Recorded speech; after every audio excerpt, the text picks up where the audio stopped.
Speaking of turning a company around, GameStop is on a hiring spree. They are hiring like tens of new employees, C-level executives from other companies. They've been hiring a lot of people who are high up at Amazon.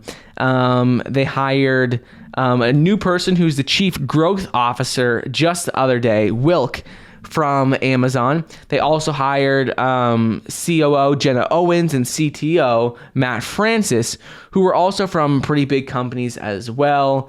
They were involved in Amazon, and now GameStop is trying to turn their business around, trying to hire high-level executives who have experience in the tech industry, whether that's with Amazon, whether that's with Walmart, and they're building their apps. They're trying to get people who had a lot of experience in successful technology companies or technology products.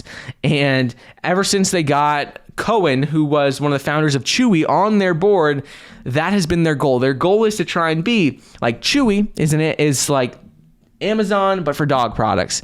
GameStop now is trying to do the same thing. They're trying to be an Amazon, but for games. It's going to be very hard, in my opinion, for them to actually do this. They are building a great team, but the problem with GameStop is that their core business used to just be selling games, selling the discs to people who had like an Xbox or a PlayStation, and you needed the disc for the consoles.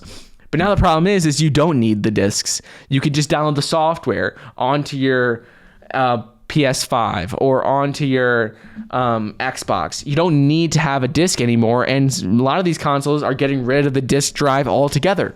So that's the problem. They can't just focus on selling games anymore. They have to worry more about, they have to try and find to do something different, because now you could just buy an Xbox, online, or a PlayStation online directly from the company, and you don't need to go to a GameStop. You just don't.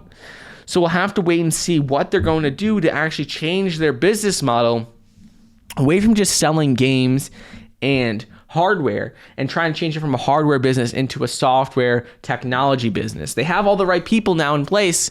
They're hiring a lot of different high-level executives who have experience in the technology industry, but they need to figure out how they're going to make money now that people don't need to buy discs anymore to play games on an Xbox or a PlayStation or things like that.